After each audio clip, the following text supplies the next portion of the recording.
Be quiet.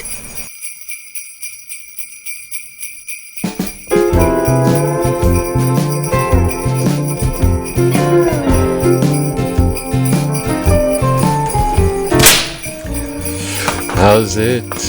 Hang loose. Welcome to Mongoose Max Hawaii, the channel.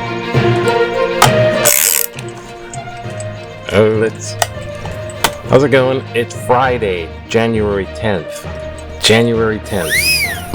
And Friday. So I'm gonna make this very quick, just a little vlog, little news, and I have to run and do stuff. My mom figured out she needed her passport renewed, so it's passport picture time, as well as the other stuff. Michael just got back from Japan yesterday, and he gave me a present, a yen. No, I like little souvenir stuff like that. That's really cool. That's super cool. Now, let's get this going on. So, yeah, it's windy, it might be a little rainy, and a bunch of stuff's going on. The regular news. Okay. The biggest thing here is the LA fires. Now there's like 5 different fires. They have it like kind of in the 0% contained. I mean, they're just going. That's what the thing, and they're using helicopters and all that stuff. You probably know all this kind of thing. It's upward of 10 people have perished in this fire. They've compared a lot of people in Hawaii with the Lahaina Maui fire are getting PTSD from watching this because they had to run for their lives. And I'm surprised. I'm thankful. It's a tragedy. I mean, 10 people died. In Lahaina, though, not to be too comparison, within a half day, 100 people were dead because it just went so fast in the winds. Now the winds in Los Angeles are abating. They're going down. So that's like a okay thing. That's but if you tune in on the CNN news, it's just story after story of people who survived, got out of their house, stuff they lost, and all this kind of things. Mostly just I can't leave. And devastation of there's things, and it's like some of them are like Pacific Palisades. It's like a very wealthy neighborhood, so there's like movie people and stuff like that, or Days of Our Lives people, like musicians, and so there's a lot of tragedy with that. I mean, people like losing everything they have. Ugly. Me, I don't know if I've lost everything I have. I don't know what I'd do. I see you. And then all these human stories of like, at least I'm alive, and so my friends, and so it's like a lot of that stuff. And unfortunately, Trump is trying to make it political and saying that the fire is exasperated because of the water management, lacking watermelon. It is calling for the resignation of the governor of California. This is outrageous, but not surprising because of all the cuckoo chaos that Trump is planning on purpose, and he wants diversion. This is like, he's using this like a diversion, and it's also like politicizing this. Okay, California is basically Democratic state, so the governor is a Democratic governor, and a lot of governors are going against Trump. So he wants to knock off one of the Democratic governors while he's got a chance, using a tragedy. So the reason about the water, I mean, when you have even all the reserves, everything is in place, but it's such a massive fire that when you start using everything, of course there's going to be, hiccups in the system with such a large fire going on. And so he's trying to use it politically, and also I think the orange monster is a little miffed, because today is his sentencing day. He said, "Oh, judge, commute my sentence, throw it out, whatever the heck, wipe it off the books." And the judge says no.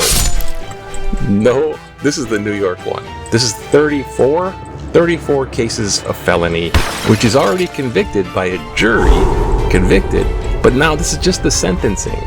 So he's trying to say no sentencing, and the judge went, nah, it's not presidential duties, you're not immune, it's not a presidential duty thing, no. So the sentencing went through. Dog. And, there's no penalty. He already said that in advance. No. There's not going to be any fines. There's not going to be any incarceration or probation or anything. Nothing. It's dismissed with prejudice or without, whatever it is. There's nothing to be. I mean, it's not even a slap on the wrist. A slap on the wrist is, oh, I got a slap on the wrist. This isn't even that. There's nothing there. No penalty. Zero. It's like, I mean, the judge is just going, okay, Mr. President-elect, that was very naughty. You can go now. So that's what's going on there. And he did it with the telecommunication, sort of via the little thing. So he's sitting there, it's like, meh, okay, bye. That's it. But it's on the books. It's on the books. He's officially going to be sworn in as president. Yeah, I know. Officially sworn in as president. Officially sworn in as a convicted felon. And you can't get away from that. So, anyways, with all that, it's stupid, yes, I know. Let's go to Hawaii news real quick. Come on, fast. Hawaii news, there's a landfill site. Apparently, this landfill is, we're not happy. It's what we want. Paying tribute to President Carter, still. The landfill debate is, they're just, they don't like this landfill area. There's nowhere else to do it, so it's probably just going to go through. It's in the middle of the island. It's over the aquifer, but don't worry, we'll double bag it. It's just a landfill. Los Angeles is just in massive ruin. The gusts are easing though, so that's I guess a good thing here. All right, so and what else? What are we? Oh, here we go. Basketball. And in Hawaii we have the Sony Open. It's the giant golf. It's gonna be golf, everywhere golf and basketball. Yeah, okay. Rushing through that. Maybe a little back in the day, just relax. Remember when you want to relax back in 1989?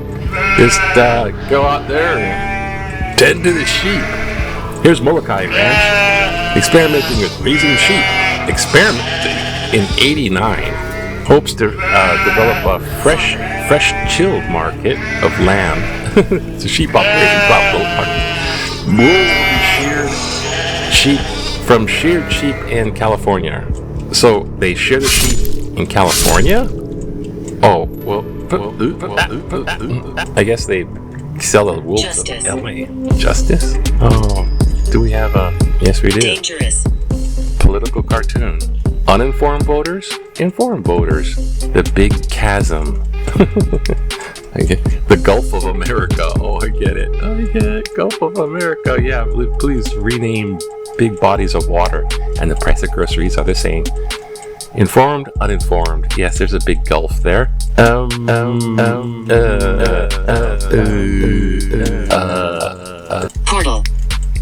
Portal. Well, let's just do this because we still don't distract that poor President Carter. Carter has had a character of trade missing in politics. I just watched the funeral procession in service of former President Jimmy Carter with all of its somber pomp and remembrances, and one word that permeated through all of the many well-deserved accolades was character. It reminded me of a time when character truly mattered, when we chose a president, and when you remember too, and when we judged how a president was doing his job. We can agree or disagree with politics and decision making, but I believe character is what tells us the true worth of any president. Jimmy Carter's high ethical standards, yes, were his touchstones. It underpinned both his presidency and his long life of service to his country. As we say goodbye to cursed one president and prepare to Please welcome come back. another. Please come back. Yes, Jimmy. Body. Please come back. It is still a quality more than worth remembering. Tom Yoniyama. Yes, Tom Yonimane of Hawaii Kai. Thank you, Tom. There. Yeah. They started to develop voting on character. Actually, it went back into the 1800s. What do you mean? And they were mudslinging. You know, there was like attack the character. I'm inside it. Goes way back. Does this even work? Stop it. So, they were attacking and then mudslinging, and this one president, I forget who, doesn't matter, had like a love child born out of wedlock. it was a thing, and it came to light. So instead of denying that he had this love child, instead of denying it, and there's political cartoons, of course, instead of denying it, he just said, "Yep," he admitted to it. He's like, "Yep, yep, that's true." So he admitted his moral wrong, and that's what endeared him to the people, and he got voted in. It's like admitting your mistakes, but it was a big mistake, but it was admitting to it that made him a character of endearment, that made him people want to vote yes for him. So kind of odd though, eh? But ever since then, you know, the honesty of Abraham Lincoln, the dishonesty of Nixon, Bring it to me. Character, and Theodore Roosevelt, character. But Jimmy Carter really had a character of ethical, doing good, kind, bringing people together, peacemaking. He had a really good character. So with that, I shall say, toodles. Have a good Friday. Aloha to you. Aloha. Windy and rainy. Oh, aloha to you. Aloha. Okay. Boy, gotta run. Okay, aloha. Okay, aloha.